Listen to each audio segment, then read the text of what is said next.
Merci.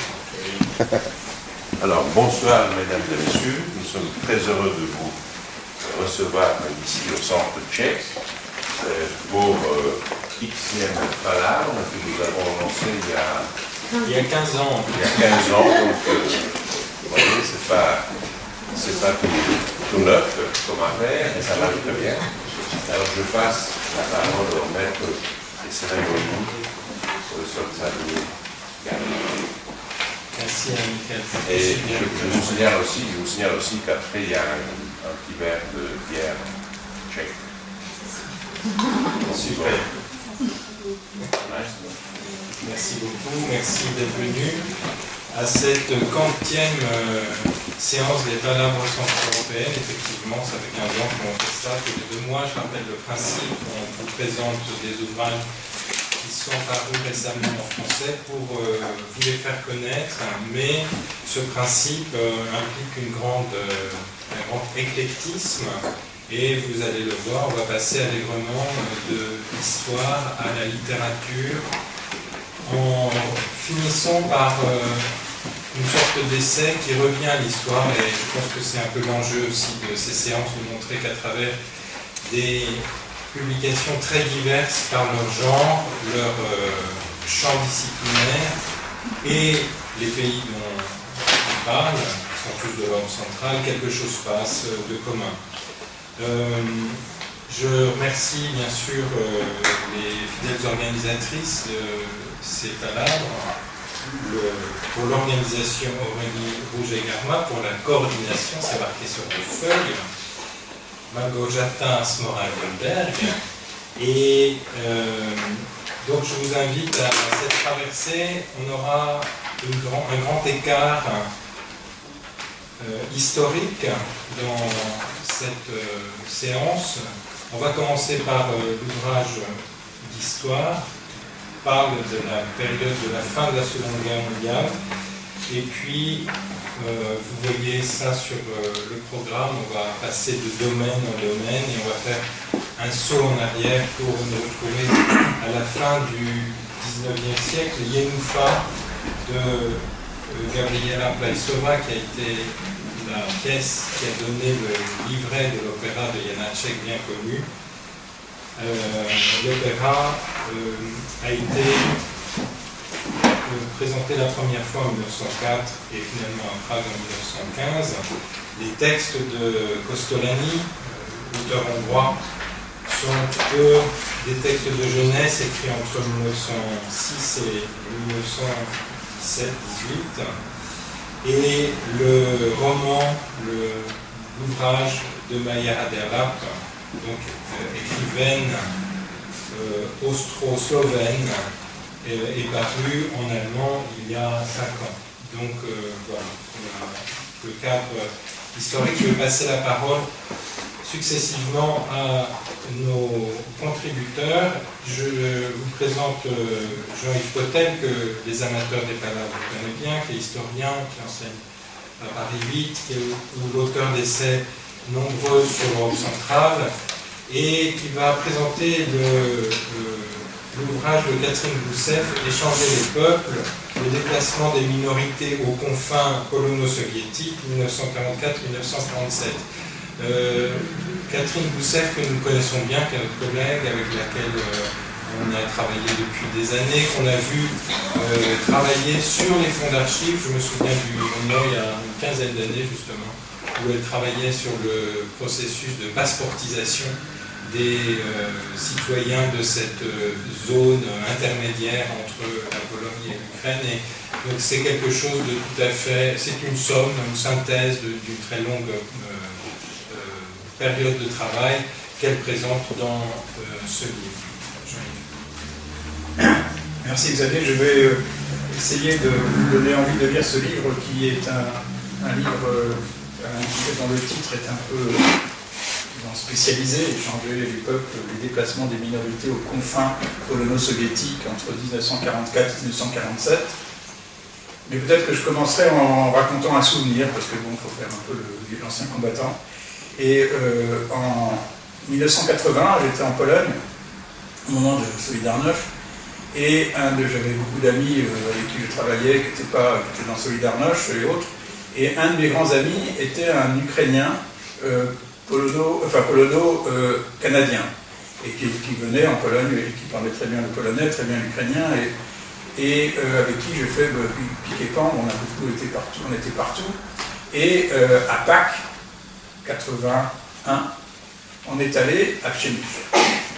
Przemyśl, c'est dans le sud-est de la Pologne, et qui est une ville qui a été le dernier endroit où il y avait une grosse concentration de la minorité ukrainienne, jusqu'à cette opération de dispersion qui a eu lieu en 1947, qu'on appelle l'opération Vistule, dont je vais vous parler tout à l'heure. Et je me souviens qu'à ce Pâques, tout le monde était sous, comme on a mangé, on a bu toute la journée, sauf 2 personnes, lui et moi. On avait résisté, et on était partis dans la nuit voir un endroit où, la nuit c'était en fin de journée, mais la nuit tombe assez tôt, même encore à Pâques, et on est allé voir un endroit où il y avait des pierres tombales, qui étaient dans l'herbe battue, dans la forêt, et c'était un cimetière ukrainien. Et il m'a expliqué ce qu'était ce cimetière. Là, il y avait avant un village, et ce village a été complètement rasé par l'armée polonaise en 1947, et il ne restait plus que des bouts de cimetière. Et il m'a expliqué que je savais qu'il était d'origine ukrainienne, mais on n'en parlait pas souvent. Et il m'a expliqué qu'à l'époque, encore en Pologne, il était très difficile pour un Ukrainien de dire qu'il était ukrainien. Et par exemple, il me racontait que quand il se trouvait entre Ukrainiens, il parlait ukrainien, mais dès qu'il y avait des Polonais qui arrivaient, il parlait polonais. Et à cette époque-là, donc on est en 80-81, c'est une période qui est encore assez tendue, et d'autant que même au congrès de Solidarność qui a eu lieu en 1981, en 2 sessions, qui était l'été 81, auquel j'ai assisté, qui a été une espèce de grande manifestation extraordinaire de liberté, où tout le monde était là, et tout le monde, c'était le début de la démocratie en Pologne, d'une certaine manière. Le Congrès a reconnu, je ne sais pas, une 50aine d'organisations indépendantes, ça allait depuis les organisations indépendantes des cyclistes, en passant par les étudiants, en passant par les paysans, en passant par ce que vous voulez. Sauf qu'il y en a une qui a été refusée, c'est celle d'une organisation indépendante des Ukrainiens. Et ça, c'est très intéressant, par Solidarność à l'époque. Et je vous parle de tout ça pour vous montrer que cette question des relations polono-ukrainiennes, quand on la prend dans la longue durée, est une question qui est extrêmement douloureuse, et tant du côté ukrainien que du côté polonais. Et autour de tout ça, il y a tout ce qui s'est passé avant, pendant la Seconde Guerre mondiale, et la façon dont ce conflit, parce qu'il y avait un conflit, j'y reviendrai, ce conflit a été d'une certaine manière résolu, entre guillemets, à la fin de la guerre. Et le travail de Catherine Goussef est passionnant parce qu'elle part d'une idée, qui est une idée que nous aujourd'hui on considère, enfin je ne sais pas si on la considère, mais si on n'y réfléchit pas trop, on trouve ça banal, parce qu'on dit par exemple, combien de fois j'ai eu cette discussion quand on parlait des Sudètes, oui, les Sudètes, oui d'accord, les Allemands ont été virés, bon, les Tchèques ont fait ce que vous savez avec le grand geste de Havel, etc. Mais les gens disaient, ah oui, mais pas les Polonais, pourquoi ils n'ont pas fait ça pour les Allemands, pour les Polonais. Et les Polonais réagissaient tout le temps en disant, bah oui, mais nous, on a été déplacés, il y a eu un échange. On nous a enlevé l'Est de la Pologne d'avant-guerre, et on nous a donné l'Ouest, c'est-à-dire la Silésie et toute cette zone qu'on a appelée les terres recouvrées. Et donc, si vous voulez, cette idée d'échange est une idée qui est une idée banale, en fait, qui est même acquise. On a échangé. Alors, c'est pas vrai, on n'a pas échangé. On a déplacé des populations, et on l'a déplacé de façon très violente et très difficile, dans tous les sens. Et c'est ce qu'elle fait dans son livre, c'est qu'elle analyse ça en détail. Elle analyse comment ça s'est passé, et elle part de... Et cette notion d'échange est une notion qui n'est pas une notion stalinienne, même si elle a été utilisée par Staline, ni simplement communiste, même si elle a été utilisée par les communistes. C'est une notion qui était celle, qui était la banalité, le consensus de désalliés après la guerre. Ça a été lancé, d'ailleurs l'idée a été lancée par un célèbre discours qu'analyse rapidement Catherine Goussef dans son livre, de qui? De Churchill. Churchill dit dans un discours en 1944 devant la Chambre des communes, il dit à propos du déplacement de milliers d'Allemands et de Polonais, un grand ménage sera fait. Et cette idée a été actée de façon discrète par la conférence de Téhéran, c'était l'histoire du déplacement de la frontière polonaise, et a été actée de façon, disons publique, par la conférence de Potsdam. Et entre les deux, il y a eu Yalta, et cette question était traitée derrière un autre débat, qui était celui de la frontière.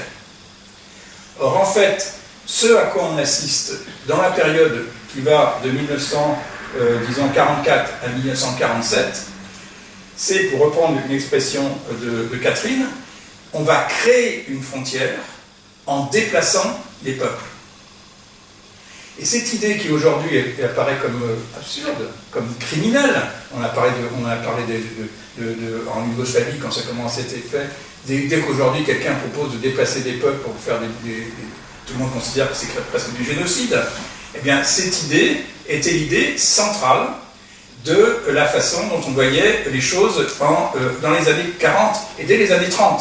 Et d'ailleurs, et derrière ça, il y avait une autre idée, qui est une idée qui est aussi aujourd'hui encore considérée comme une banalité, mais auquel on ne réfléchit pas vraiment bien, c'est l'idée qu'il faut faire des États avec une monoethnique.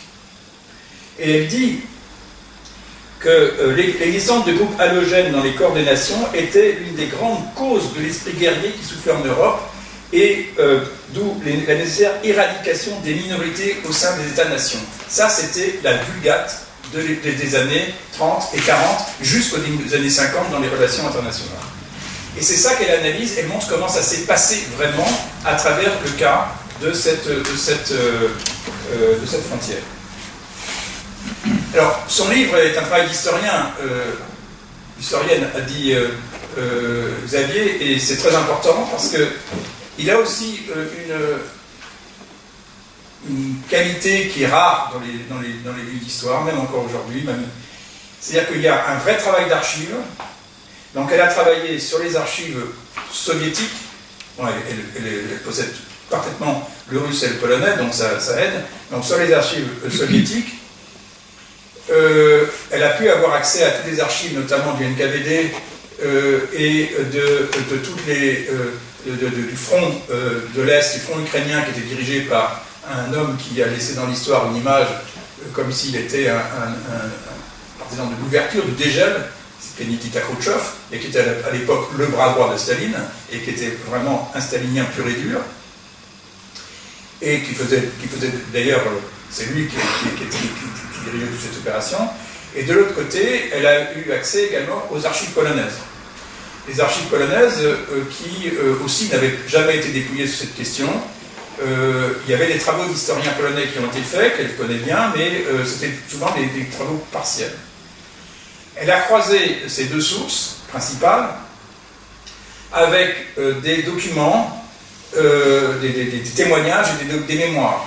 Elle a elle-même fait une cinquantaine d'entretiens assez longs et approfondis avec des rescapés, en fait des gens qui étaient âgés, qui ont vécu cette histoire, tant des Ukrainiens que des Polonais. Ça lui a pris des années de faire ça, je me souviens. Et donc elle a fait tout ça, et elle a également utilisé, parce qu'elle possède aussi très bien l'anglais, elle a beaucoup travaillé avec l'université américaine, elle a aussi utilisé beaucoup de travaux qui sont faits dans le monde anglo-saxon sur cette question, notamment du côté des Canadiens, où il y a une minorité, il y a un groupe de scientifiques importants d'origine ukrainienne qui travaillent au Canada. Donc ce qui fait, ça fait l'originalité, parce que là on est dans cette conception de l'histoire qu'on a aujourd'hui, qui est une conception qui consiste à croiser justement toutes ces sources, de ne pas simplement s'arrêter que sur les papiers, mais également utilisant les témoignages. Et ces témoignages sont très utiles, parce qu'ils nous permettent de comprendre l'atmosphère. Par exemple, il y a des très longues analyses que je vais vous épargner, mais qui sont en fait vraiment passionnantes sur les deux administrations. Parce que pour faire cet échange, on va commencer par mettre une administration polonaise sur le territoire ukrainien, une administration ukrainienne sur le territoire polonais, qui a pour but, enfin, de chaque côté de la frontière, qui a pour but d'organiser tout ça. Et puis, tu me dis combien de temps? Il y a encore 5 minutes. Pas plus. Donc, je vais aller vite. Ce qu'il faut connaître aussi, c'est que, et qui est la source de ce que je vous ai dit tout à l'heure sur l'échange, c'est que ça a commencé par un accord. Un accord qui a été passé entre les autorités soviétiques et les nouvelles autorités polonaises. C'est-à-dire le gouvernement de Lublin qui avait été mis en place par les soviétiques, comme chacun sait. Mais déjà, même à ce niveau-là, il y avait des tensions. Et cet accord stipulait que les transferts des minorités polonaises et juives polonaises, et il y a aussi les Tziganes qui étaient dans le tas, devaient s'effectuer sur la base de la libre volonté des individus et qu'ils étaient fondés sur le principe de la réciprocité. Donc tout ça devait faire sur le plan du volontariat. Évidemment, ça ne s'est pas fait sur le volontariat. Ça a été très dur. D'abord parce que les Ukrainiens qu'il fallait déplacer étaient principalement des paysans qui voulaient déplacer avec leur bétail, avec toutes leurs affaires.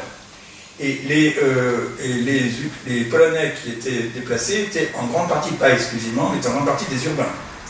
Notamment des grandes villes de Drohobych, Lwów et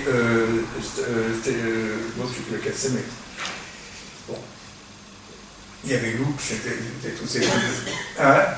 Stanisław. Oui, Stanisław, oui, ça c'est bon. Voilà, toutes ces grandes villes dans lesquelles tout ça s'est passé dans des conditions épouvantables que je ne vais pas vous détailler parce que j'ai peu de temps. Mais je voudrais simplement vous tirer l'attention sur 2 ou 3 phénomènes pour terminer mon intervention. Le premier phénomène, c'est que des deux côtés, il y avait comme je vous l'ai dit tout à l'heure, il y avait un contentieux très fort qui était lié à la Seconde Guerre mondiale, qui était lié principalement, pas exclusivement, mais principalement à ce qu'on appelle les massacres de Volhynie. Les massacres de Volhynie, ça a été le déplacement, l'extermination de, on dit 100 000, je ne sais pas, les chiffres sont toujours discutés, polonais, par des Ukrainiens, en appui des nazis, notamment dirigés par l'UPA, qui était et l'OUN, qui étaient les organisations nationalistes ukrainiennes. Bon, il y a des polémiques pour savoir qui a fait quoi, qui est responsable de quoi, etc. Bon, je ne rentre pas dans ce détail, mais pour les Polonais, c'est un massacre ukrainien, et pour les Ukrainiens, c'était au contraire, il n'y a pas eu de massacre ukrainien, il y a eu des Polonais qui ont tué des Ukrainiens, etc. etc. Et c'était un contentieux très très fort. Et quand a lieu ce déplacement, les deux organisations résistantes des deux côtés sont encore là, mais ont toutes les deux subi une défaite. L'AKA a subi une grosse défaite, d'abord en Volhynie, avec ses massacres, et ensuite à Varsovie, avec l'insurrection de Varsovie qui se termine en octobre 1944. Et donc l'AKA est dans une situation de défensive, mais elle est au cœur de ce problème du déplacement. Et donc, elle a plutôt tendance à refuser le déplacement et à dire qu'il faut rester sur place. Les Ukrainiens, pareil. L'UPA est dans une position difficile sur le territoire polonais. Ils sont aussi, ils sont haïs par les Polonais. Et mais ils existent toujours. Et en plus, ils ont été, disons, réduits dans leur capacité d'action du fait de la présence soviétique et de l'armée soviétique qui leur a dit qui a essayé de les mobiliser. Donc, tout ça fait qu'il y a ces deux groupes qui vont être là. Alors, ce qui est intéressant, c'est que ces deux groupes vont se faire quasiment la guerre, parce que tous les deux vont vouloir garder les populations dans leur coin, puis finalement, ils vont réussir à s'entendre à un moment à la fin. Bon, ça, c'est une première question. Et la deuxième question, c'est qu'en 46-47, fin 46, début 47, l'affaire est terminée. Ils ont réussi quand même à déplacer, parce qu'il faut voir à peu près le nombre ça touche à peu près 2 millions de personnes. Il y a à peu près 500 000 Ukrainiens qui avaient été déplacés du côté ukrainien, qui n'ont pas été mis dans des petits villages sympathiques de Volhynie, ils ont été envoyés dans des kolkhozes. Donc eux, l'accueil des Ukrainiens, pour eux, c'était terrible de leur point de vue. Les Polonais, pareil. Les Polonais qui sont arrivés en Pologne ont été envoyés dans les territoires recouvrés, dans des conditions qui ont été souvent très difficiles aussi, considérés comme des Polonais de seconde zone, etc. Bon, ils ont toute une difficulté à s'intégrer dans le début. Mais à la fin 1946, il y avait, donc, on a fixé définitivement la frontière, c'est-à-dire que l'accord a été fait, la date, je cherche la date, mais c'était donc il restait à ce moment-là, à la fin 1946, il restait quand même peut-être 200 000, 150 000 à 200 000 Ukrainiens qui avaient échappé, disons, à ce déplacement. Bon, il faudrait rentrer dans le détail parce qu'il y avait des groupes qui voulaient rester, d'autres qui voulaient partir. Bon, et justement, dans la région de Przemyśl, il y avait beaucoup de villages qui étaient toujours là, avec une majorité d'Ukrainiens.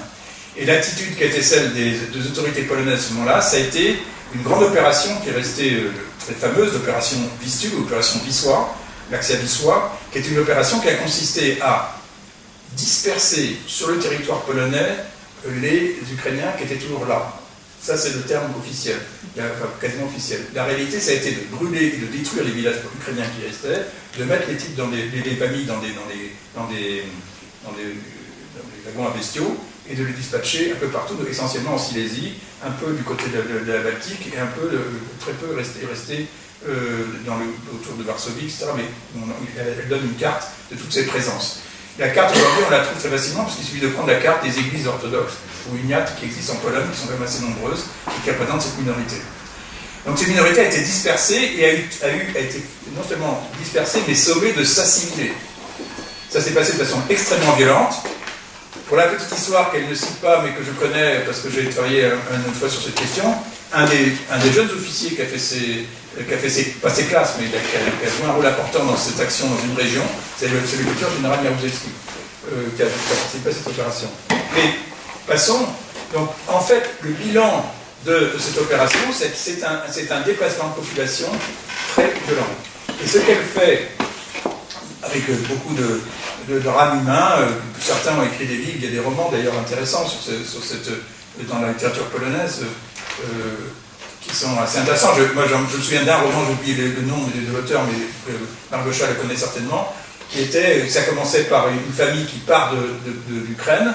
Donc ils sont tous là, ils vont partir, ils ont une petite maison avec un bel appartement, donc la grand-mère qui range tout, qui laisse tout propre, qui ferme la clé en espérant qu'elle pourra revenir, mais ça vient quand ils vont. Donc il y a tout le voyage, le roman c'est tout le voyage, et ils arrivent quelque part en Silésie, et en Silésie on leur donne une maison, et quand ils ouvrent la porte de la maison qui était une maison allemande, ils trouvent une maison qui est bien rangée, bien propre, c'est pas exactement la même que celle qu'ils avaient. Enfin, c'est une métaphore, et qui montre un peu comment s'est fait ce déplacement sur le bonheur des uns et les malheurs des autres, comment tout s'est fait. Et je crois que l'intérêt du livre de Catherine, c'est aussi que, en dépendamment de montrer tout cela, c'est qu'elle montre aussi, dans le détail, de façon très fine, la difficulté qu'a eu le régime communiste, de partout, à s'implanter, à s'imposer. Et elle montre les multiples petites difficultés qu'il y a eu et les révoltes, les discussions, les contestations des populations de toutes sortes. Et comment finalement c'était quasiment improbable qu'ils arrivent et que finalement ils ont été obligés d'employer la force et une certaine forme de terreur pour obtenir ce déplacement. Et ce déplacement, aucun de ces déplacements ne peut être aujourd'hui taxé d'un vrai échange sympathique et volontaire. Voilà. Oui, enfin, ce que j'ai appris dans ce livre, c'est la multiplicité des situations et par exemple l'asymétrie des deux mouvements de l'échange. Elle montre bien, par exemple, que les Polonais déplacés de Galicie le sont dans des conditions qui parfois conservent les réseaux de sociabilité. C'est-à-dire que c'est soit une famille, soit un milieu, soit effectivement autour d'un groupe paroissial qui se déplace un peu en groupe et qui est transporté en Silésie en général, et que même si après les gens circulent dans la Pologne populaire, il y a une sorte de rémanence de la sociabilité ancienne, ce qui est quelque chose que j'avais absolument pas compris et qu'on ne retrouve pas dans l'autre sens. Un autre passage qui m'a absolument fasciné, mais je crois qu'on n'a plus le temps, c'est effectivement cette histoire de qui sont les Ukrainiens. Ce n'est pas une seule population, les Ukrainiens. Il y a beaucoup d'Elenko, etc., et des Roussines. Et j'ai appris par exemple que les Roussines, une partie des Roussines étaient d'ardents bolcheviques finalement, et qu'une partie avait demandé leur déplacement vers l'URSS, ce qui a fonctionné comme une sorte de caution absolument, la bonne aubaine finalement pour... voilà. Donc ça fourmille de cas aussi de ce genre. C'est un tableau, je suis d'accord avec ce que tu as rajouté, mais par exemple c'est un tableau quand on connaît un peu l'histoire de la Pologne, sur des zones par exemple. Moi j'ai beaucoup travaillé sur la zone autour de Zamość, etc. J'ai appris des millions de choses, parce que sur la façon dont notamment sur les destructions qu'il y a eu, les conflits qu'il y a eu avec les Ukrainiens sur place, que j'ignorais en fait. Et la violence de toute cette zone, de toute cette fin de guerre, parce que tout ça se place dans un climat que l'on peut vraiment caractériser, au moins sur ce terrain-là, comme un climat très civil, parce qu'il y a aussi des hommes armés. On sait aujourd'hui qu'il y a eu il y avait quand même à peu près 100 000 hommes qui se battaient avec des armes. C'était encore une région très très belligène, et donc ça a duré pendant à peu près un an et demi. C'est dans ce contexte-là qu'il y a eu ce déplacement. Voilà, on peut regretter qu'il n'y ait pas de... Enfin, bien sûr, c'est un texte, bien sûr, que c'est un ouvrage sur un front parmi d'autres, qu'il n'y a pas de grand ouvrage en français équivalent sur l'ensemble de ces transferts de population à l'époque. Mais bon, c'est vrai qu'il y a quand même ce travail qui a été fait depuis 20 ans, 30 ans, sur la généalogie aussi de la pratique du transfert de population, puisque en fait, elle le rappelle au début de son ouvrage, le grand modèle, c'est pas seulement Churchill pendant la Seconde Guerre mondiale, c'est 1923, c'est la Société des Nations qui met au point finalement un mode de pacification de l'Europe par le transfert. C'est pour ça que, effectivement, comme tu l'as dit, c'est la Vulgate. Oui, juste un point, parce que j'avais prévu une citation pour Margot Schall, il faut quand même que je la sorte, parce qu'elle sort des documents dans les archives qui sont assez extraordinaires, et notamment un document de Gomulka qui pose des questions sur la façon d'organiser le transfert de propriété dans les terres recouvrées. Donc c'est une série, est-ce que les terres d'une église peuvent être redistribuées si le prêtre a fui? Ça, c'est une question qu'on se pose. Mais il y a d'autres questions qui sont plus intéressantes. Que doit-on faire avec les anciennes fermes juives dont les propriétaires ont fui en Union soviétique pendant la guerre? Ou alors, est-ce que les ouvriers agricoles qui ont été expulsés par les Allemands sont éligibles pour la redistribution dans les terres où ils travaillaient actuellement? Et que doit-on faire avec les anciennes propriétés juives qui ont été prises par la commission forestière? Et vous voyez que là, derrière ça, il y a toute l'histoire qui a été la question des propriétés juives et allemandes, mais là, je dois insister sur les propriétés juives, qui vont être nationalisées, qui vont être redistribuées, et ça va être une façon aussi de légaliser un phénomène d'appropriation par les populations polonaises de terres et de biens juifs dans l'immédiat après-guerre. Ça, c'est très intéressant. Il y a ce passage. Merci beaucoup, Jean-Yves Potel, pour cet exposé bref et donc incomplet, mais rigoureux. Alors, je vais vous demander un peu de faire fonctionner votre élasticité cérébrale pour vous transporter dans un tout autre contexte, mais ne vous en faites pas, ça rigole pas non plus. Dans Yenoufa, sa belle-fille, ce drame paysan de Gabriela Prajsova, donc écrivaine tchèque, la première à être jouée sur les grands théâtres des pays tchèques, qui a donc par la suite servi à l'écriture du livret de l'opéra bien connu de Janacek. C'est Nicolas Derny qui va nous en parler, puisqu'il, comme musicologue freelance, qui écrit partout, en particulier sur Janacek, qui constatant qu'au scandale ce texte, donc la première version, théâtrale, n'était pas traduite, a décidé de se lancer. Oui, alors, vous disiez première femme à être jouée sur les planches du Théâtre National. Je vous fais remarquer quand même que ça n'a pas duré très longtemps, parce que la pièce a été retirée après quelques jours après la première. Nous avons ici une auteure de 28 ans.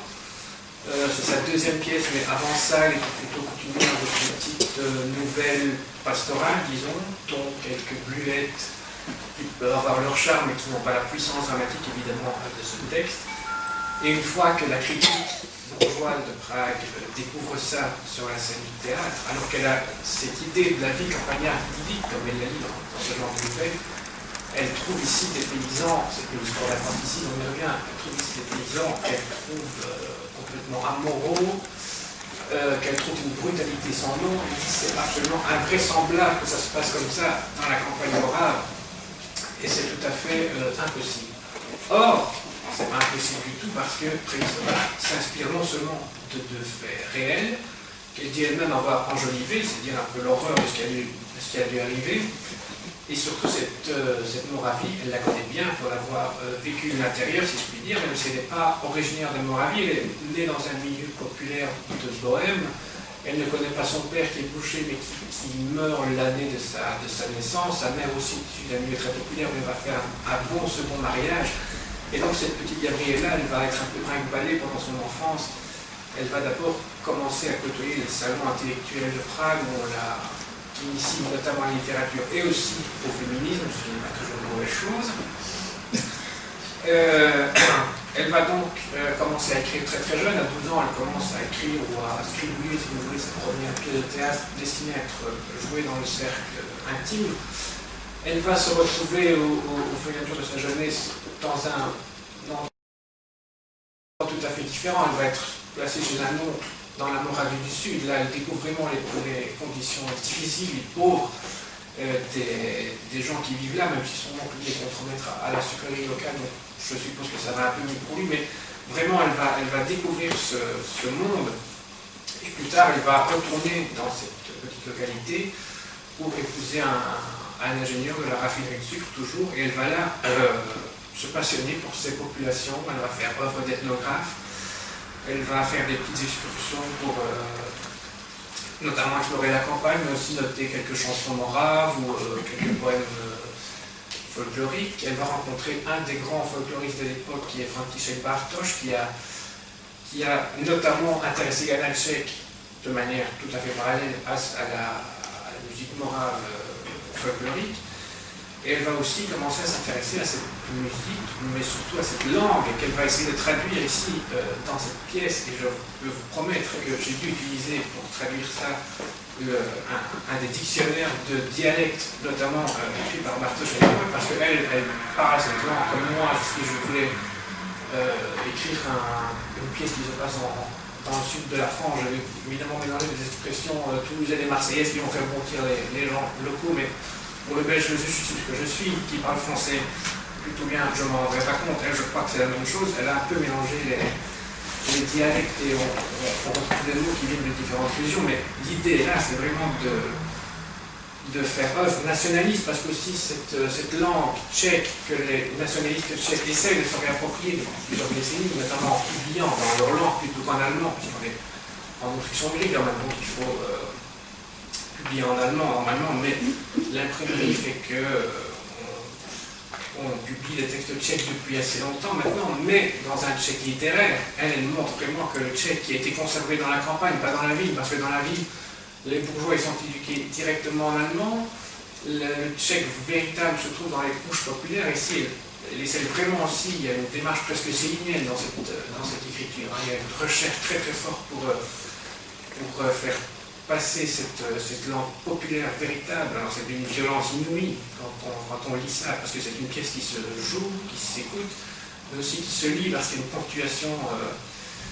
ponctuation, notamment pas mal de tirets. Je parlais de Céline, vous savez, les points de suspension chez Céline, ici il y a des tirets qui sont des briques de phrases, des lambeaux parfois de phrases, et ces tirets permettent de passer d'une idée à l'autre avec une rapidité, une violence parfois terrible. C'est à chaque fois aussi il faut un coup de poing, je crois. Et c'est aussi une manière de faire œuvre nationaliste et de gagner en intensité dramatique. Alors ce drame, je vous disais, c'est le drame de l'infanticide. Évidemment, on ne rigole pas. Mais l'infanticide est peut-être une manière de faire une critique d'une certaine société. C'est aussi une pièce féministe, même si ici on parle d'oppression de femmes par d'autres femmes. Mais c'est une pièce, c'est l'histoire, vous savez peut-être par l'opéra, mais je vous fais le pitch, comme on dit quand on veut faire jeune. Il nous fait une jeune fille d'un village morave minuscule, on en trouve pas mal au XIXe siècle. Elle est orpheline, c'est la jolie fille du village ce qui ne gâche rien. Elle est loin d'être bête parce qu'elle est lettrée, elle apprend à lire. Notamment aux autres filles ou même au petit berger. Et surtout, elle est orpheline, elle a été élevée par sa belle-mère, qui est la seconde épouse de son père, qui se trouve être la sacristine du village. Alors, sacristine qui détient donc l'autorité morale sur le village, donc elle a consulté pour savoir bon, je trouve que mon mari regarde un peu trop d'énergie, qu'est-ce que je dois faire? Alors les gens viennent pour avoir des conseils, donc il est évidemment indispensable que sa belle-fille, qu'elle dit à tout le monde avoir élevé comme sa propre fille, soit irréprochable, et évidemment, Yenoufa n'est pas irréprochable. Elle a un peu flirté avec le beau Shteva. Shteva, c'est le bellâtre du village. Toutes les filles lui courent après. Il est un peu ivrogne, il est un peu bête, mais il a l'avantage d'être l'héritier du moulin. Donc tout le monde essaie d'être bien avec lui. Elle est tombée enceinte, mais elle est la seule à savoir au départ. Impossible évidemment d'avouer à sa belle-mère qu'elle est tombée enceinte hors mariage. C'est un péché horrible. Et quand elle l'annonce à Shteva, évidemment, qui est un peu ivre à ce moment-là, elle n'a pas la réaction escomptée. Mais derrière eux, entend cette conversation Latsa, qui est le demi-frère de Shteva, qui est fou d'amour, lui, pour Yenoufa. Fou d'amour, donc fou de jalousie, évidemment. Et une fois qu'il a entendu ça, il vient taquiner Yenoufa en disant quand même, si tu m'avais choisi moi, ça serait passé autrement. Bon. Il essaie de lui arracher un baiser. Dans la bousculade, il jouait avec son couteau, justement. Et dans la bousculade, il lui balafre la joue. Alors, Shteva qui aimait Yenoufa, comme il dit, pour ses jours de pêche, là maintenant, c'est fini. Et l'acte 1 se termine sur ce moment d'intensité dramatique. Yenoufa est balafrée, elle est enceinte, que faire? On ne peut pas le dire en plus. On va se retrouver au deuxième acte 6 mois plus tard. Alors on a dit à tout le monde, à tout le village, que Yenoufa était partie servir comme domestique à Vienne, comme ça on l'a cachée dans une petite maison en dehors du village. Elle a accouché la semaine dernière. Sa belle-mère l'a droguée, juste maintenant, pour qu'elle s'endorme, et qu'elle n'entende pas la conversation qu'elle a avec le Shteva qu'elle vient de convoquer, en disant qu'est-ce que tu comptes faire maintenant, l'enfant est né. L'autre idiot, évidemment, en plus, les jours de pêche, c'est terminé, donc Yenoufa lui fait un peu peur, il dit je vais bien payer, mais je ne m'en occupe pas. Arrive Latsa, il dit mais je vais m'en occuper, mais enfin, il y a quand même un problème, cet enfant en plus ressemble comme deux gouttes d'eau à Shteva, et la sacristine, dans la panique, dit ne t'inquiète pas, l'enfant est mort. Alors l'enfant est mort, le problème c'est que l'enfant n'est pas mort, donc que faire de cet enfant? Et elle se retrouve dans un moment de panique, dans une crise de folie qui est un des passages les plus probablement poignants de la pièce. Je vous lis le passage, je vous le fais mal parce que 1, je suis enrhumé, 2, je ne suis pas acteur, et 3, j'aurai un morceau de théâtre moral avec l'accent belge, mais donc elle vient de mettre Latsa dehors, et elle se retrouve avec le bébé, donc il faut faire quelque chose et se débarrasser si possible. Elle dit, ne ferais-je pas mieux d'emmener l'enfant quelque part pour le nourrir? Non, Yenoufa ne le permettrait pas, et elle ne peut pas mentir. Dieu est le seul obstacle, la honte pour toute la vie, Dieu, lui, c'est mieux quiconque comment sont les choses et ce dont ce réunisseur a besoin. Elle décroche le jadou pour manteau et se retrouve. Je vais envoyer ce petit garçon à Dieu. L'épreuve sera plus courte et légère que celle des enfants qui sont longtemps plongés par la diphtérie. Il arrivera à Dieu avant que personne ne sache encore rien. Au printemps, quand les glaces se sont retirées, il n'en restera plus qu'une trace. Je lui aurai épargné la vie d'adulte. Yenoufa et son honneur, avec la plus grande irritation, pour la raison. Les gens lui tomberaient dessus. Et sur moi, regardez-la. Elle tombe à genoux, se montre du doigt elle-même, comme s'il était pourchassé. Regardez-la, sacristine. À pas furtif, elle se hâte dans la chambre et revient avec l'enfant. Elle leur donne un âge. Issu du péché, vraiment comme là, misérable de Shteva.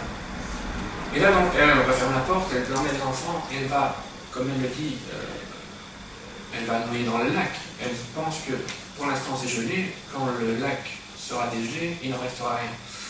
Évidemment, je ne vous raconte pas la fin, vous la lirez ou vous l'écouterez chez Yann Etchek, mais pensez bien que quand le lac va dégeler, il n'en restera pas rien. Et la fête du mariage avec Latsa va se retrouver un peu gâchée. Mais je vous disais, Yann Etchek a mis cette œuvre en musique, donc je vous parlais de la langue si particulière de cette œuvre. Je crois que c'était le bon moment pour Yann Etchek, qui faisait lui-même des recherches sur la langue tchèque, la langue morale, avec ses couleurs particulières, son rythme particulier. Alors il faisait des recherches, j'appelle toujours ça, philologico-psychologiques. Alors vous savez que bon, si vous êtes en colère, si vous êtes en amoureux en tête-à-tête, si vous parlez à votre enfant, vous parlez à un rythme différent, à un débit différent, à des intonations différentes. Lui faisait des recherches là-dessus depuis très longtemps. Ici, il tombe sur un texte qui est vraiment très fort, très puissant et qui utilise ça aussi beaucoup, je vous le disais. Et donc, ça va être pas le déclic, parce qu'il ne s'est pas levé un matin en disant « ça y est, j'ai l'idée », c'est un long processus, mais c'est vraiment une des pièces qui va lui permettre de trouver son style personnel. Il va faire avec ça son premier chef-d'œuvre à l'opéra, c'était pas son premier opéra sur un texte de Preissova, mais avant lui aussi, il était resté coincé sur ces bluettes folkloriques à peu premier degré, et là il a vraiment trouvé aussi, grâce à elle, son style. Et vous allez me dire, alors pourquoi lire cette pièce alors que Janáček en a fait un opéra, vous auriez la musique, vous auriez la mise en scène. Évidemment, il n'y a rien acheté chez Janáček, mais il a pas mal restructuré ce texte pendant des années d'ailleurs, il en a fait plusieurs versions pour des raisons musicales et non musicales. Mais dans cette pièce, il y a un tiers de texte en plus, parce que lui a découpé le rythme de l'opéra, c'est pas le rythme d'une pièce de théâtre, donc pour des raisons dramaturgiques, il a découpé. Dans cette pièce, dans le texte théâtral, on retrouve le portrait psychologique, surtout de la sacristie, qu'on a moins chez Janáček. Le titre, c'est pas Yenoufa, ça c'est une. Je me suis permis en tant que traducteur pour en vendre un peu plus, parce que c'est beaucoup plus vendeur. Yenoufa, c'est la manière dont on a exporté l'opéra sur les scènes hors Tchéquie, mais en Tchéquie, ça s'appelle Fournier Pastorchine. Sa belle-fille à elle, j'ai retrouvé dans la correspondance de Janáček, qui expliquait à son éditeur viennois, donc germanophone, ce que voulait dire ce mot, parce que évidemment personne ne comprend. Il dit ça veut dire évidemment la fille qui n'est pas la sienne. La Sénaki et la sacristie. Dans le titre, on a Yenoufa, mais aussi la sacristie, qui sont deux personnages principaux peut-être à égalité peut-être. On en fait en général dans les mises en scène d'opéra une sorcière de cette sacristie, parce qu'elle est sévère, elle est dure, elle est méchante, mais bon, dans cette pièce, on a vraiment tout ce qui fait sa psychologie, qui est toujours très très difficile. Je pense que c'est une pièce qui se passe au 19e siècle en Moravie, c'est d'une modernité absolument étonnante ce texte. À relire aujourd'hui, je crois que même sans musique, c'est d'une force théâtrale et même littéraire absolue. À propos, j'ai une question en fait et un commentaire. C'est bien d'insister sur le titre, effectivement, Yenoufa Yehi Pastorkinia, qui veut dire sa belle-fille au sens de la première fille de son mari. C'est un peu l'équivalent de la marâtre à l'envers. Et avec, j'ai un peu cherché, et je voudrais savoir comment vous avez procédé. À mon avis, il devrait exister dans un dialecte ou dans un patois français l'équivalent de marâtre pour désigner cette belle-fille, donc la fille d'un premier mariage. Parce que je pense que ce que vous dites bien sur la dureté, l'espèce de férocité du monde paysan, elle passe aussi par le phénomène d'inquiétante étrangeté du dialecte dans la langue. C'est-à-dire que le fait qu'on ne comprenne pas tout dans le texte qu'on lit, parce qu'effectivement, ce ne sont pas les paysans de Slovaquie-Morave qui lisent cette pièce. Ce sont des Pradois ou des urbains qui ne parlent pas toujours le dialecte. Mais on lit quelque chose qu'on ne comprend pas tout à fait. Hein. Et donc, je voudrais que vous répondiez là-dessus sur le travail de traducteur. Et puis, peut-être dire que, du point de vue strictement dramatique, en oubliant un peu ce que Janáček en fait, c'est un drame. Alors, on a beaucoup dans la Prague, enfin dans les pays tchèques, des années 1880-90, qui est entre naturalisme, symbolisme quand même. Parfois on a l'impression de lire quelque chose de d'Ibsen, cette espèce de l'atmosphère cristalline du texte, comme si c'était l'âme qui parlait directement. Le drame va vite. Mathieu.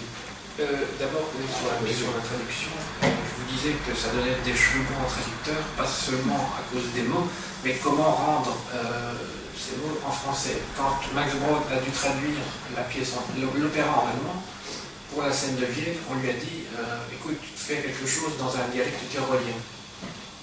au hasard, comme ça, mais pour que ce soit un dialecte. J'aurais pu traduire ça dans un dialecte, je ne sais pas, belge par exemple, pour faire quelque chose, mais je voulais que chacun puisse comprendre, et en note, j'ai mis autant que possible les particularités des mots dans l'original.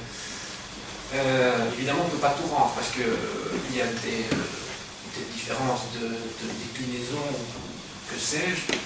Donc il y a forcément une partie importante qui se perd de cette particularité, mais je parlais de Céline tout à l'heure. Je pense que si quelqu'un veut traduire Céline en anglais, par exemple, il va se heurter exactement au même problème, et je ne sais pas comment font les traducteurs qui traduisent Céline. Probablement, moi, ça allait mieux.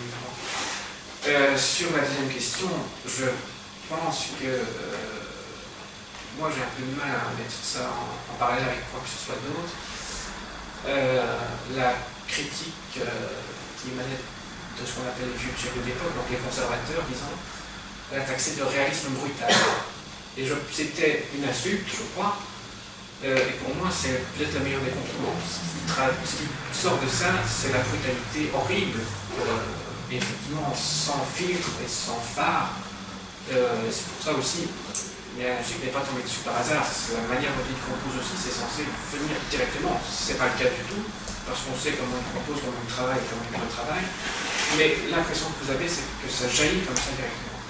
Ici, la brutalité de cette pièce, je crois, fait vraiment sa force, l'intérêt de la vie. Moi, je trouve qu'au contraire, il y a quand même une abondance de parallèles qui surgissent à la lecture, et plutôt l'une des sources de cette...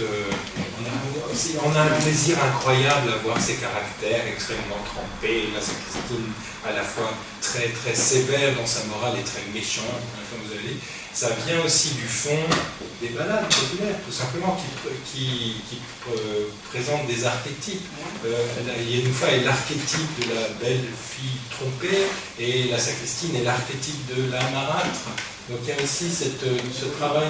La manière dont elle s'exprime, c'est l'écriture des deux femmes, tout ça totalement différent, totalement singulier.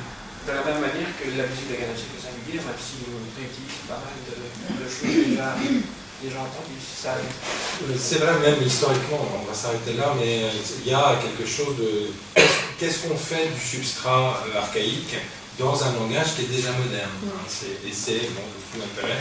Et donc, merci beaucoup de cette traduction qui est effectivement une des rares de ce répertoire qui était très important, qui a beaucoup marqué jusqu'à aujourd'hui, et qui est publié aux éditions Le Jardin d'Essai, je crois, dans une collection consacrée à la littérature féminine. Ça, c'est la collection théâtre. Il y a aussi une collection femmes artistes, dans laquelle j'ai publié aussi un portrait de Vitislava Kapradova, qui est une musicienne.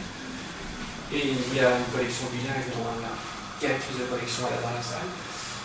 Donc il y a pas mal de collections qui peuvent intéresser, je crois, le public au Jardin d'Essai. Notre nombreux public, merci beaucoup. Alors on va passer un tout petit peu au-delà dans le temps et dans l'espace, avec ce petit recueil de nouvelles de Dezső Kosztolányi, donc grand écrivain hongrois, qui contient une nouvelle opportunément intitulée Le trompettiste tchèque, qui donne d'ailleurs son titre au recueil. Et c'est András Kanyadi, qui est maître de conférence de littérature hongroise à l'INELCO, qui va nous en parler, puisque cet ouvrage est un peu le sien.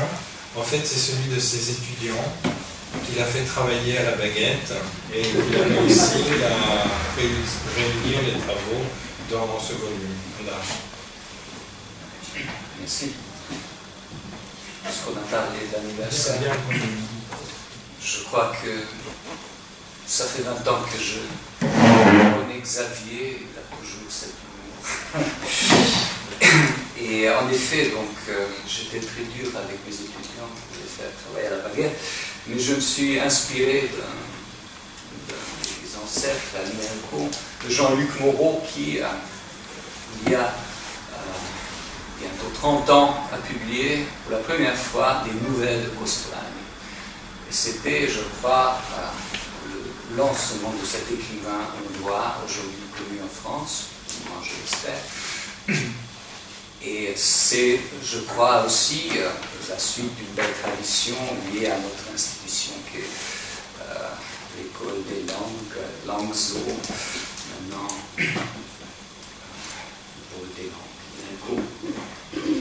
langues, j'ai choisi Kostolányi d'abord parce que cet écrivain était très très traduit et je pensais que déjà le temps était venu pour s'attaquer à toutes ces nouvelles qui restaient encore inédites en français. Et j'ai choisi aussi Kostolányi parce que j'avais un étudiant qui actuellement se trouve en Afrique en mission et qui voulait absolument avoir un but concret qu'à la fin des cours de traduction, du séminaire de traduction, qu'on aboutisse à une preuve palpable de notre travail, à un recueil.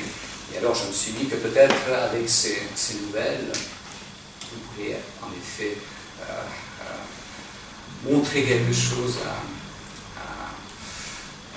de stimulant à nos étudiants dans ce travail.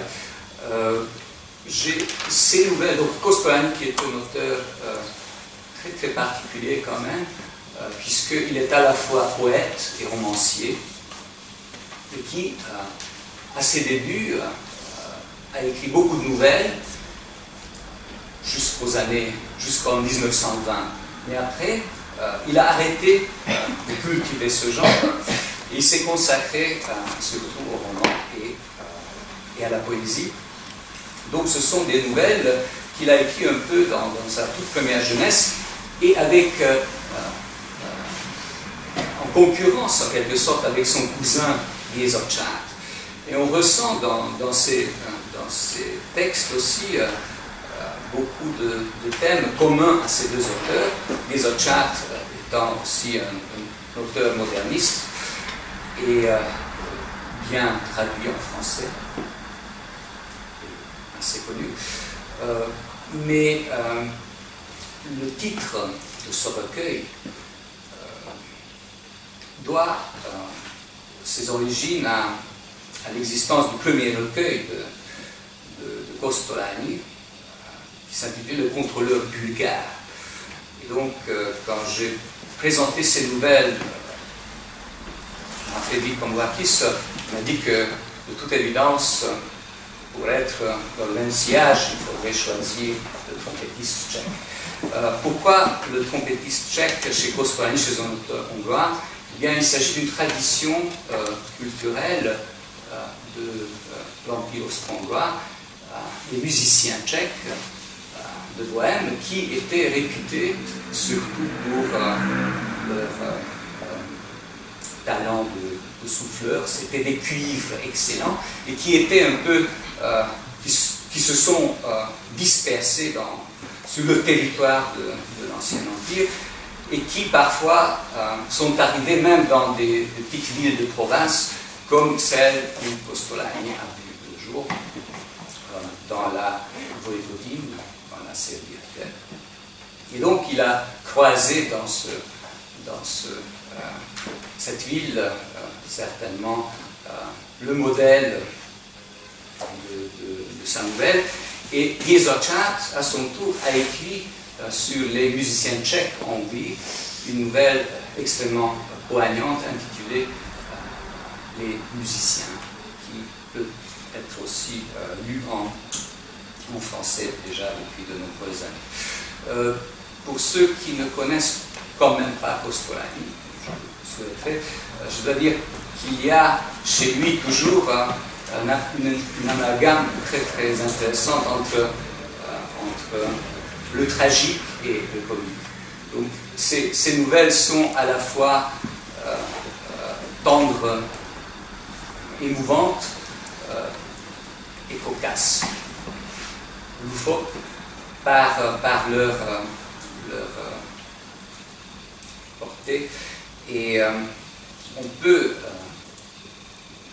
retrouver déjà chez Kostolányi beaucoup beaucoup de très kafkaïen, ce qui est très, très intéressant, puisque Kostolany n'a eu connaissance que beaucoup plus tard de Kafka, et notamment grâce à ses premières traductions faites par Chambermaid. Mais en même temps, on sent dans ces nouvelles-là de jeunesse le sentiment qui caractérise l'œuvre de Kafka, et notamment l'aliénation.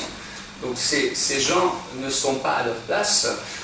Le trompettiste tchèque se sent extrêmement mal à l'aise dans la musique provinciale. C'est la même sensation qu'éprouve le colonel allemand, probablement venu du nord de l'Allemagne, un Prussien, qui essaie de s'adapter à son milieu et qui n'arrive pas. C'est le même sentiment qu'éprouve le héros de l'Ange de plâtre qui veut offrir un cadeau à ses proches, mais qui sent qu'il va commettre l'erreur du kitsch, et il finira par se tuer en quelque sorte. Il y a le même malaise du russe qui se trouve en Hongrie et qui, ayant vécu les meilleurs de ses jours dans ce pays étranger, refuse de communiquer en agonisant dans une autre langue que la langue maternelle. Il y a également l'autre côté plus drôle, plus sympathique de Kostolany finalement, parce qu'il manie comme peut-être très peu ont manié avant lui l'ironie en Hongrie, et qu'on peut ressentir en lisant les nouvelles pseudo-bibliques, ou les réécritures plutôt de grands mythes littéraires. C'est le cas de Caïn, qui va connaître une vie très heureuse après l'assassinat d'Abel. C'est aussi le cas de Homère, qui renonce à ses ambitions littéraires et qui devient journaliste. Et on a également une histoire de Barbe Bleue qui se mue en médecin et qui ne garde que le cabinet secret de son illustre ancêtre. Mais j'ai plus ou moins énuméré les nouvelles. Je vais quand même vous lire 2 extraits, parce que ces extraits-là, évidemment, pas beaucoup plus que le balbutiement de ce soir. Dans un premier temps, ce sera donc le côté émouvant, voire angoissant, fantastique du trompettiste tchèque, et puis dans un deuxième temps, le côté plus drôle du colonel blanc. Voilà. D'abord, c'était une fraîche soirée d'octobre que la nuit tombait déjà. Un brouillard épais couvrait la ville, contre lequel les gens se battaient, se heurtaient, les trams passaient en couinant. Une sorte d'attente trouble flottait partout. Son vieux parapluie ruisselant à la main, il s'élança à toute allure dans l'escalier. Visiblement, il était en retard.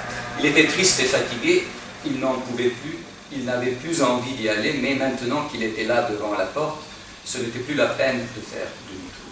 Sous la pointe des pieds, il se glissa vers le siège le plus proche. Il s'agita nerveusement parce qu'il n'avait pas pu s'asseoir à sa place habituelle. Autour de lui, il y avait des inconnus, et à côté de lui, il y avait une grande fenêtre qu'il n'avait jamais remarquée. Sous la vitre ruisselaient de grosses gouttes de sueur. La chaleur de la salle était d'ailleurs insupportable. Au plafond, les flammes vertes de l'éclairage au gaz ronflaient et tournoyaient dans la chaleur étouffante.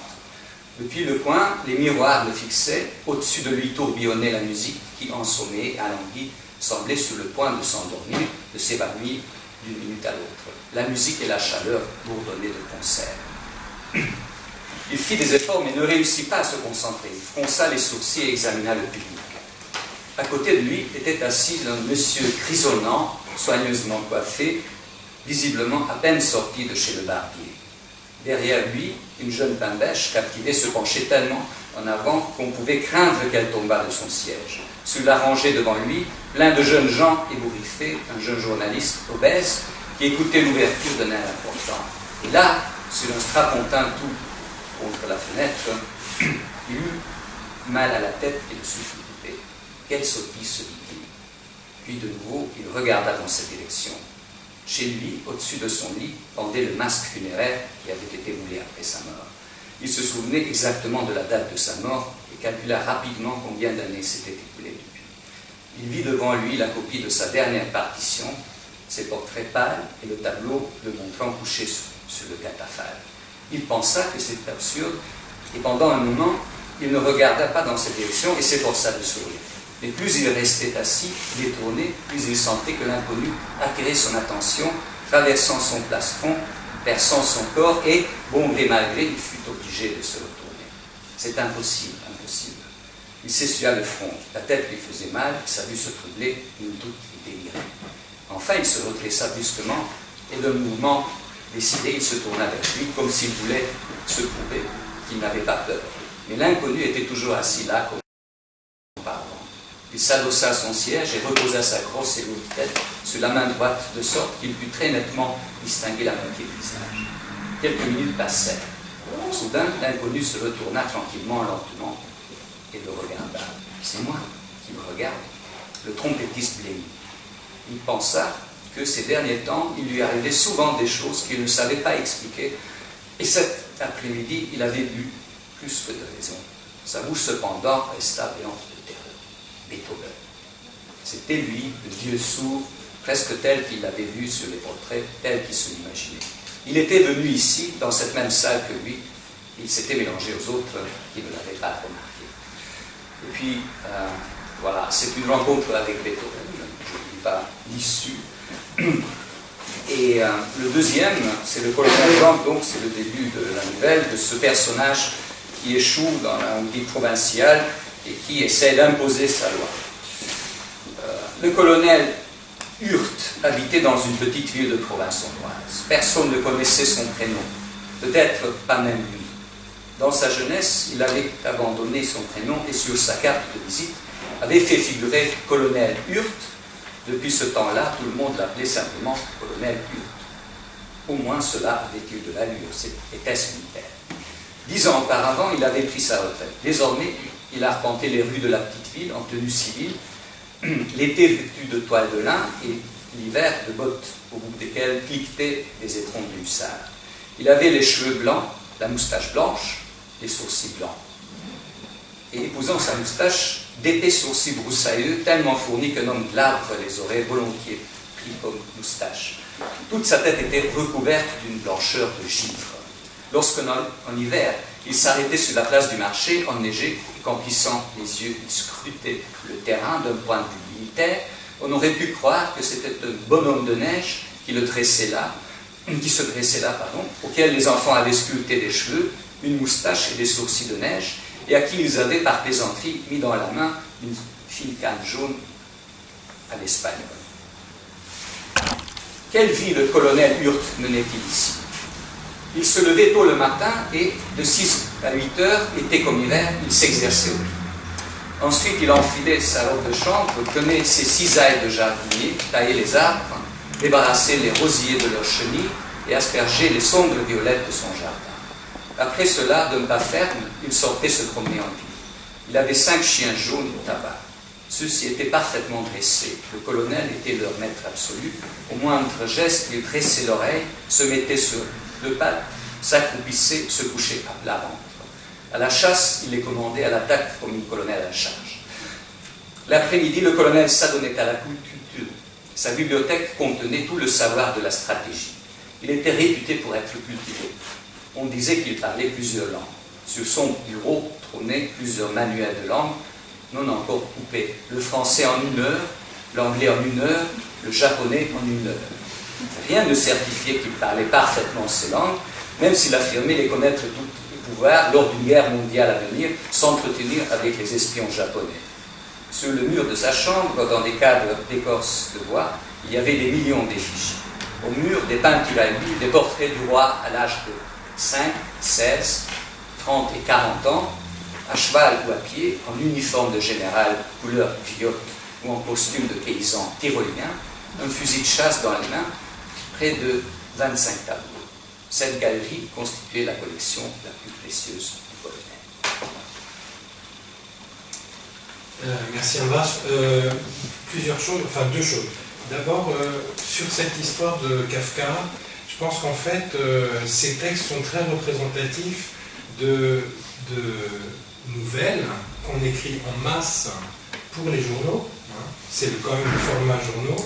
Et il me semble qu'il y a des personnages d'originaux, ce que les Allemands appellent Narr, cette espèce de fou, de braque, les personnes toquées, comme ce trompettiste tchèque, comme ce colonel.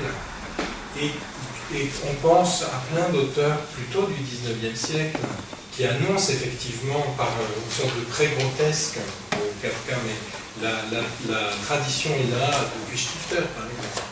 Et donc, je pense que c'est l'avantage de traduire ces textes du début du siècle, c'est aussi reconstituer cette filiation-là. Voilà, qu'il y a plus d'épaisseur chronologique. Une question entre pédagogues, n'est-ce pas? Qu'est-ce que tu as fait du point de vue de la traduction? Tu as eu des chefs-d'œuvre d'étudiants, et quel a été ton apport?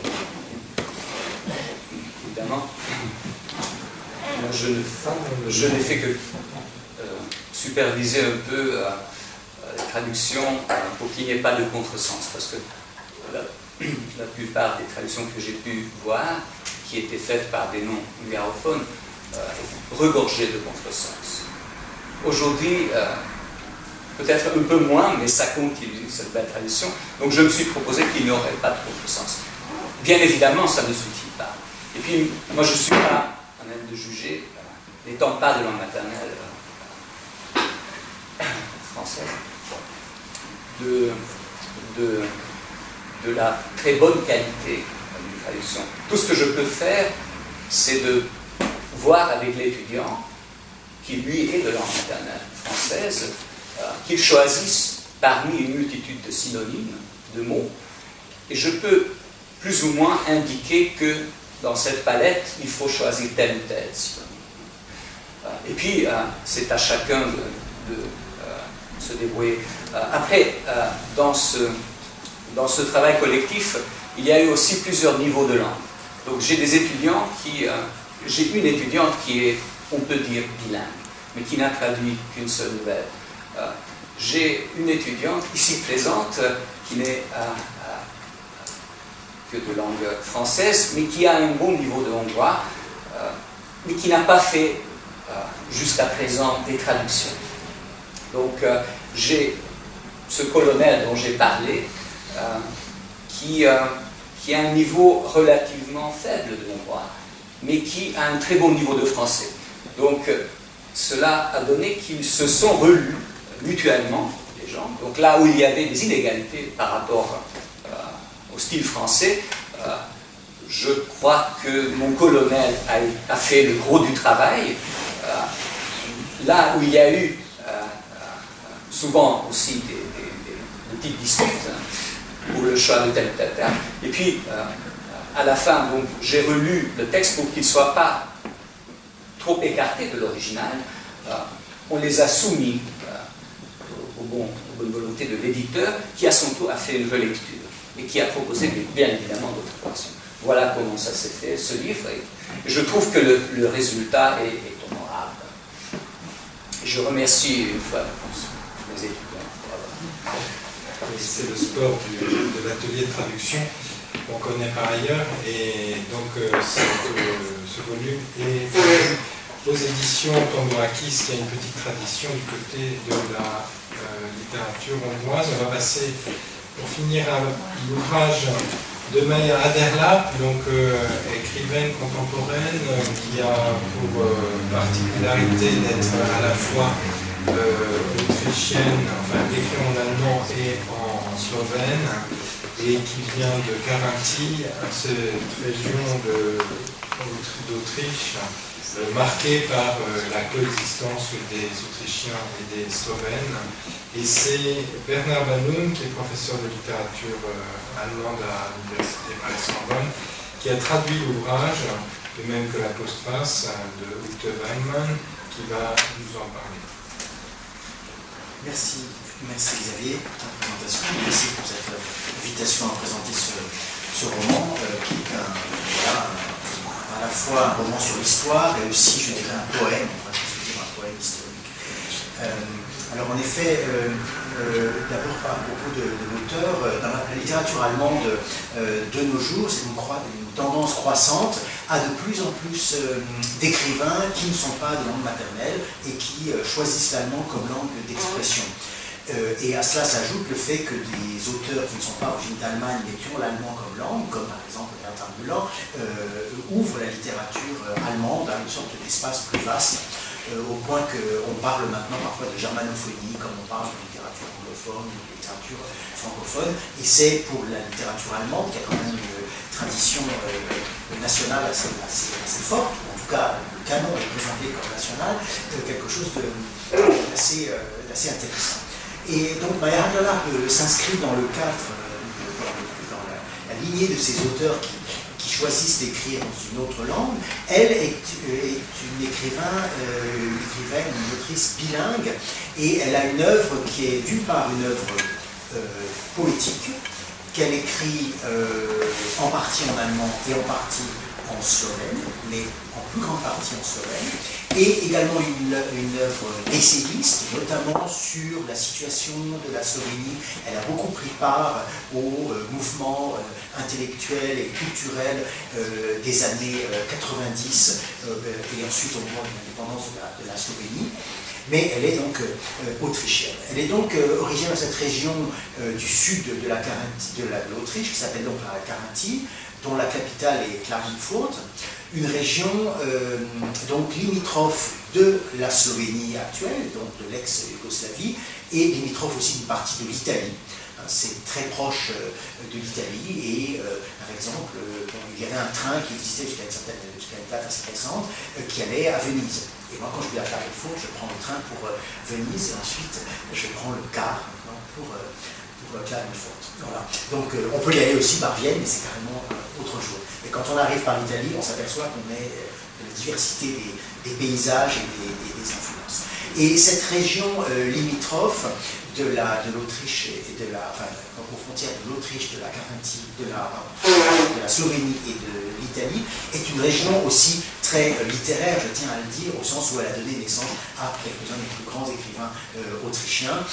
Pour parler de ceux qui sont germanophones, eh bien, Robert Musil est né là-bas.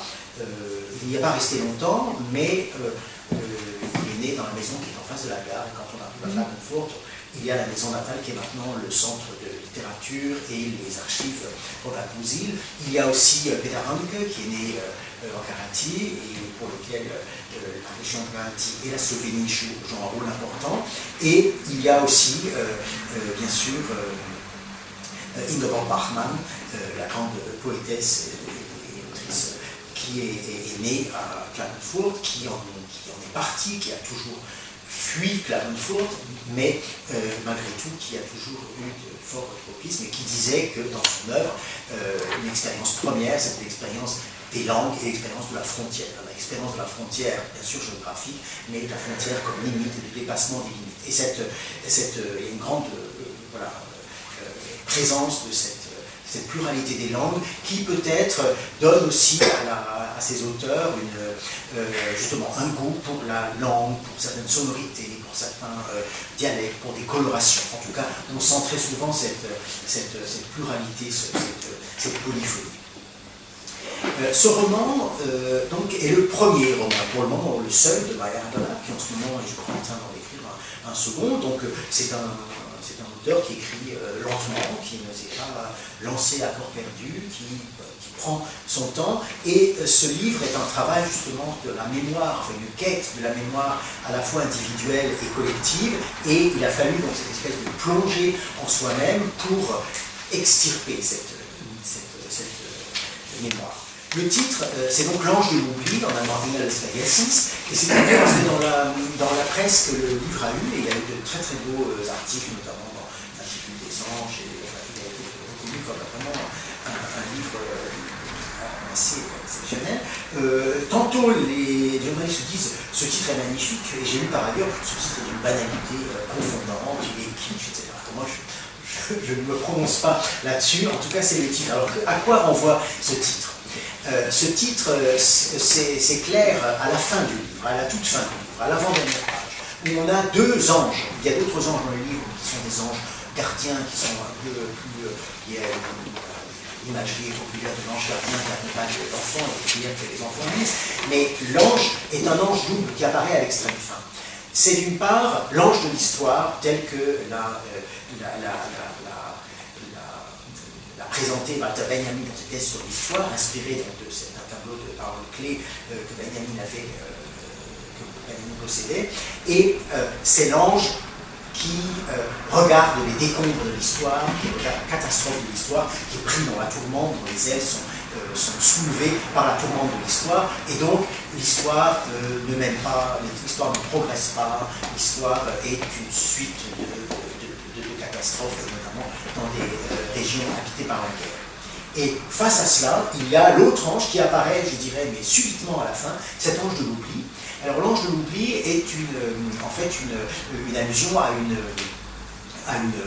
croyance, à une légende juive que l'on trouve chez de nombreux auteurs et commentateurs, selon laquelle, et aussi que l'on trouve dans un roman de votre yiddish, Shalem Arash, qui s'appelle Le Nazaréen, un roman consacré à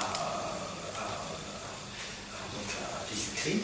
Et l'ange de l'oubli, chez les Juifs, c'est l'ange qui, dès qu'un enfant naît, passe et lui pose le doigt sur les lèvres, de manière à effacer toute la mémoire qu'il pourrait avoir et repartir de zéro, voir le monde avec une certaine fraîcheur.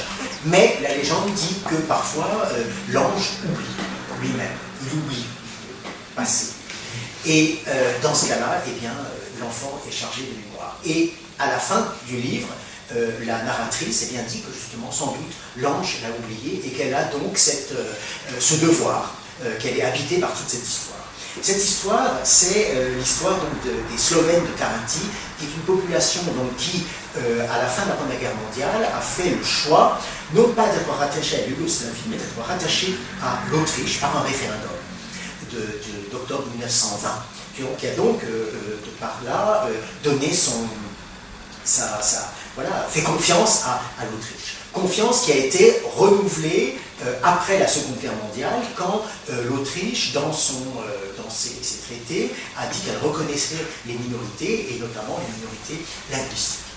Mais les Slovènes de Carinthie sont une sorte d'épine dans le pied de la mémoire autrichienne ou de mauvaise conscience de la mémoire autrichienne, parce que, comme on le sait, l'Autriche a été annexée en 1938, et on sait, on a des images des Autrichiens à Vienne acclamant Hitler, des choses très bien sûr, manipulées, avec des drapeaux distribués aux gens, etc.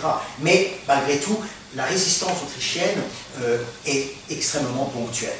Or, les Slovènes de Carinthie sont les seuls, sont en tout cas le seul groupe vraiment assez important qui, à la fin de la guerre, a pris le maquis et a été résistant à Hitler.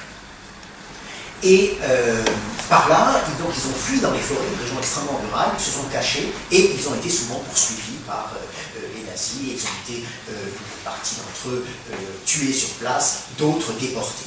Et à la fin de la guerre, eh bien, ils ont été pour les Autrichiens, justement, ils étaient une sorte de mauvaise conscience, et eux-mêmes, on les incitait à prendre le parti de Yougoslavie, à devenir communistes. Or, en fait, ils n'étaient pas communistes, il y avait souvent des populations, justement, rurales, traditionnelles, pas politisées au sens de, justement, de lutte de gauche, et qui n'avaient pas l'intention de se rattacher à la Yougoslavie.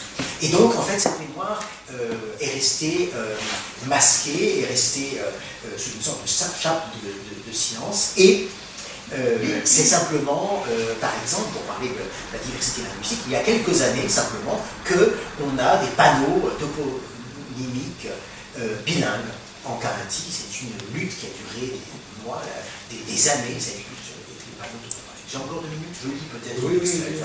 Voilà. Alors, il y a 3 personnages principaux dans le livre qui sont la narratrice, la petite fille, en fait, c'est un roman qui parle de la petite fille jusqu'à l'âge adulte. Et, je dis, c'est un roman de plongée en soi-même. Elle raconte son enfance jusqu'à l'éclosion de cette mémoire et de ce passé. Un autre personnage important est le père, qui a été donc lui petit, on va voir le premier extrait, justement, pris dans ce maquis. Et l'autre personnage important, c'est la grand-mère, qui est un personnage très proche de la nature, très croyant, mais à la fois une croyance, une foi catholique, mais en même temps une sorte d'animisme dans la manière dont elle a de regarder le monde et la nature, et qui a été déportée à Ravensbrück. Et en fait, cette déportation des Slovènes à Ravensbrück est quelque chose de très peu connu. Et dans le livre de Jamil Tillon sur Ravensbrück, il est question des Autrichiennes, des Yougoslaves, mais cette particularité de ces femmes qui parlaient slovène mais qui n'étaient pas yougoslaves est souvent passée inaperçue. Alors, un passage sur le destin du père. La guerre est un sournois pêcheur d'hommes. Elle a jeté son filet vers les adultes et les retient captifs avec ses débris de mort, son bric-à-brac de mémoire. Une seule petite imprudence, une brève baisse d'attention, et elle resserre son filet. Elle tient déjà mon père qui avale l'hameçon du souvenir, mon père qui court déjà pour sauver sa vie. Il essaye d'échapper à la toute-puissance de la guerre. Elle surgit inopinément dans les phrases dites à la va-vite.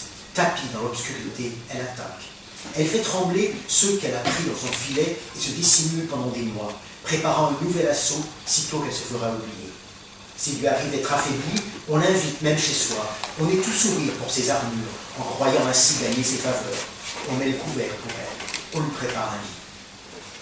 Ton père était le Benjamin des partisans, dit Peter, son cousin, un jour que, assis dans le séjour, nous fêtons l'anniversaire de grand-mère. Est-ce qu'il s'en souvenait qu'il avait été le Benjamin des partisans? Puis il avait à peine 12 ans. Oui, dit mon père, mais il aimerait mieux tout oublier. Il lui arrive de se réveiller subitement la nuit, sans savoir où il se trouve. Dans ses rêves, je cours à toutes jambes pour avoir la vie sauve, comme je courais à l'époque, sur le Velika Planina, dit mon père. Madonna, dit les autres, quelle vie de chien. Le jour où les vivres sont venus à manquer et où le commando est arrivé, alors là on a filé. On a descendu la montagne et on est passé à travers les Allemands, sans réfléchir. Quelle histoire, raconte mon père. À 2 heures du matin, ils avaient descendu en glissade, versant de la montagne dans la neige profonde, dans une coulée qui servait d'autrefois à envoyer les troncs d'arbres vers la vallée. Les Allemands étaient postés à Kamnik et avaient braqué leurs projecteurs vers le haut. Il faisait tellement clair qu'on distinguait le moindre mouvement. Dans la vallée, on tirait tellement qu'on ne voyait plus que des traits bleus et rouges. Il pleuvait des branches et des feuilles. Un partisan était tombé par terre et criait « Au secours, au secours !» Mais mon père, lui, avait couru, comme s'il avait le diable avec ses trousses. Dans leur fuite, ils n'avaient pas pu rester tous ensemble. Lui et 2 autres partisans avaient couru sur une route et s'étaient retrouvés face à la mitraillette d'un Allemand. Il lui arrive souvent de repenser à la faim qui le tenaillait. Son estomac était le centre de ses délires et il se mettait en péril. Quand il y repense, qu'est-ce qu'ils avaient manqué de prudence, Leusch et lui, à la ferme Kébert, parce qu'ils croyaient que la fermière leur donnerait du pain, encore aujourd'hui dans la chair de poule. J'entends les Allemands, dit Peter, ils criaient « Tirez, tirez des bandits !» Leusch avait tiré aussi, avec son revolver, plus moyen de battre en retraite, impossible de remonter la montagne. Alors, ils avaient couru à travers champs, Leusch devant, lui derrière. Alors, le chien policier avait attrapé et avait déchiré son pantalon. Il était tombé la tête la première et avait perdu son pistolet. derrière lui, puisque le policier avait lancé « Arrête-toi, mon gars, arrête-toi !» Mais il avait continué à courir, comme un forcené. Alors les Allemands avaient commencé à tirer. Je m'arrête là, peut-être qu'on entendra un autre extrait. Oui, bien sûr. Pardon.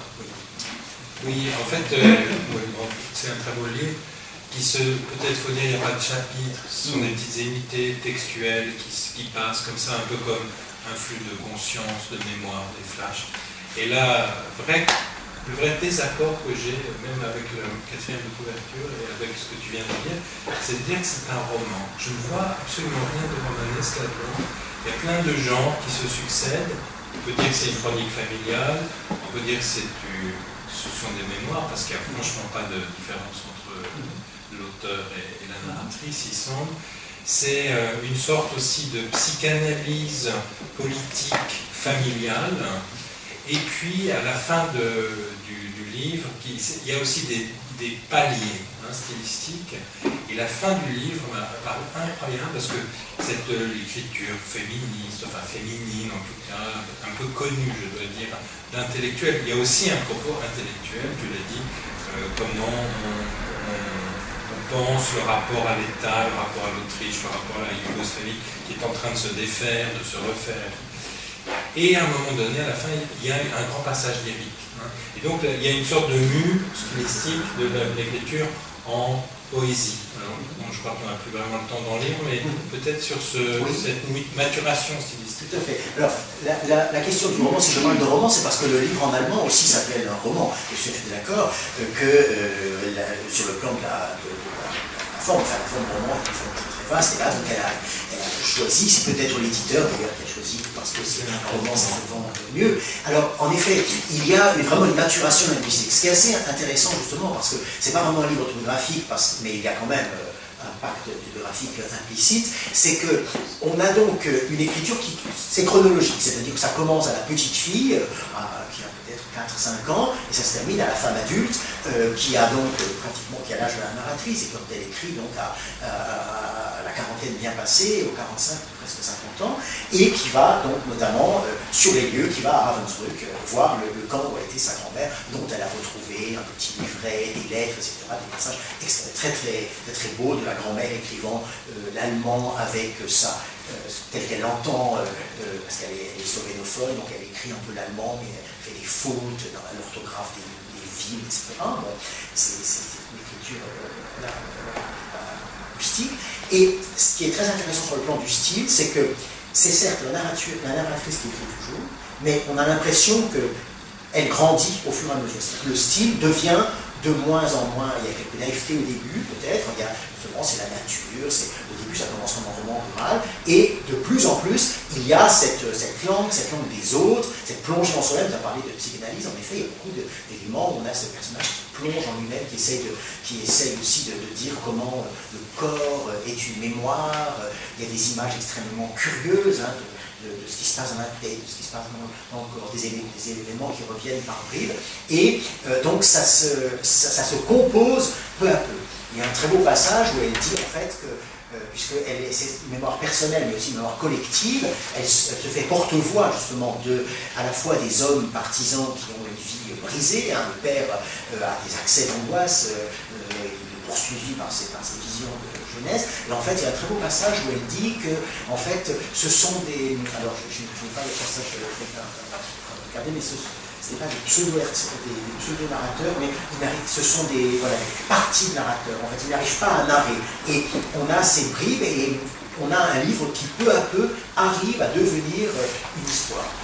Donc cette forme justement de juxtaposition, de petits passages qui sont dans la chronologie mais qui ne se suivent pas sur le plan de la logique, est une sorte de mosaïque qui se compose peu à peu. Et donc, il y a cette évolution stylistique et cette langue qui se forme peu à peu pour devenir une sorte de forme chorale. Merci. Merci Bernard. Donc, pour cet ouvrage publié aux éditions Métayer, qui a aussi une tradition de faire connaître les littératures germanophones différentes d'Europe centrale, donc cette pluralité dans la germanophonie. J'aime bien l'expression, parce que quand même la règle aussi c'est compte avec son bilinguisme. Haderlap, elle dit le mont slovène, cette langue qui a fugué, puis elle craque un peu. Voilà. Donc vous voyez, on a bouclé la boucle, puisqu'on est retourné à la fin de la Seconde Guerre mondiale par l'écriture romanesque, et une écriture en fait assez dérangeante. J'ai commencé la lecture de ce livre en me disant, bon, c'est un livre de plus, un livre mémoriel de plus, et puis à cause de tout ce dont on vient de parler, c'est bousculant, je dirais. Voilà, je vous remercie beaucoup de votre attention. Ces palabres sont terminées après les brèves, et donc je repasse un petit peu la parole à nos 4 intervenants pour nous signaler une actualité à ne pas manquer. T'as pas prévu, c'est pas grave, tu vas trouver tout à l'heure. Voilà. Oui, comme on est au centre tchèque, j'ai pensé à un jeune compositeur tchèque qui vient de créer son premier opéra, non pas à Prague mais à Munich, parce qu'il est très peu joué dans son propre pays, c'est Miroslav Serenka. C'est l'histoire véridique au début du XIXe siècle de la course de 2 explorateurs vers le pôle sud. Nous parlerons de la qualité du texte un autre jour si vous voulez bien, parce que je le trouve assez inégal, mais dans l'orchestration de ce compositeur, il y a vraiment des merveilles et des trouvailles. Vous pouvez voir ça encore jusqu'au mois de mars sur le site d'Arte. Et donc je vous recommande de jeter un œil parce que c'est mon 2e compositeur contemporain tchèque préféré après Krzysztof Marchawka, qu'on connaît bien au centre tchèque. Voilà, et on a fait avec Samka un colloque il y a une quinzaine d'années aussi, je crois, ici. Oui, merci. Alors au début je voulais présenter un recueil poétique, mais je pense qu'en fait on le présentera une fois au Pala, peut-être plus longuement. Et donc en concertation avec Małgosia, je me suis dit tiens, et ça, en arrivant ici, je me suis dit mais c'est d'autant plus, adéquat. Je voudrais simplement rappeler l'exposition Anselm Kiefer qui a lieu au centre Pompidou, qui est une exposition qui attire pas mal de monde, mais quand j'y suis allé, 2 fois, il n'y avait que des Allemands, pratiquement que des Allemands, qui venaient d'Allemagne voir l'exposition, parce qu'il faut dire que quand il y a l'exposition Kiefer en Allemagne, vous devez attendre des heures, et si vous y entrez, vous ne voyez rien. Alors qu'à Paris, on a une classe, et donc c'est un auteur qui travaille beaucoup sur l'histoire, qui s'est inspiré beaucoup de la poésie, qui a écrit des textes de Bachmann, de Celan, qui met en scène dans ses tableaux, avec une vision alchimiste. Il y a beaucoup d'or ici, et donc il transforme tout ce plomb. Il a récupéré le plomb du toit de la cathédrale de Cologne, et il en fait des œuvres, et de ces œuvres, il fait de l'or. Oui, un livre peut-être qui est apparu toujours grâce à une étudiante, c'est Gyula Krudi et Seti Bou, publié aux éditions des Sirtes, un roman extraordinaire poétique aussi, sur la capitale naissante qui est Budapest. T'as trouvé? Non, je n'ai pas de roman qui m'aide. Alors quand tu as des langues, peut-être au lieu de brèves. Ah, des langues? Non, je n'ai pas de langue. D'accord. Merci à tous. Donc la prochaine séance des palabres, c'est le mardi 5 avril 2016 à l'Institut Humain. Et là, c'est fini. Je vous remercie de votre présence et de votre attention. On vous invite à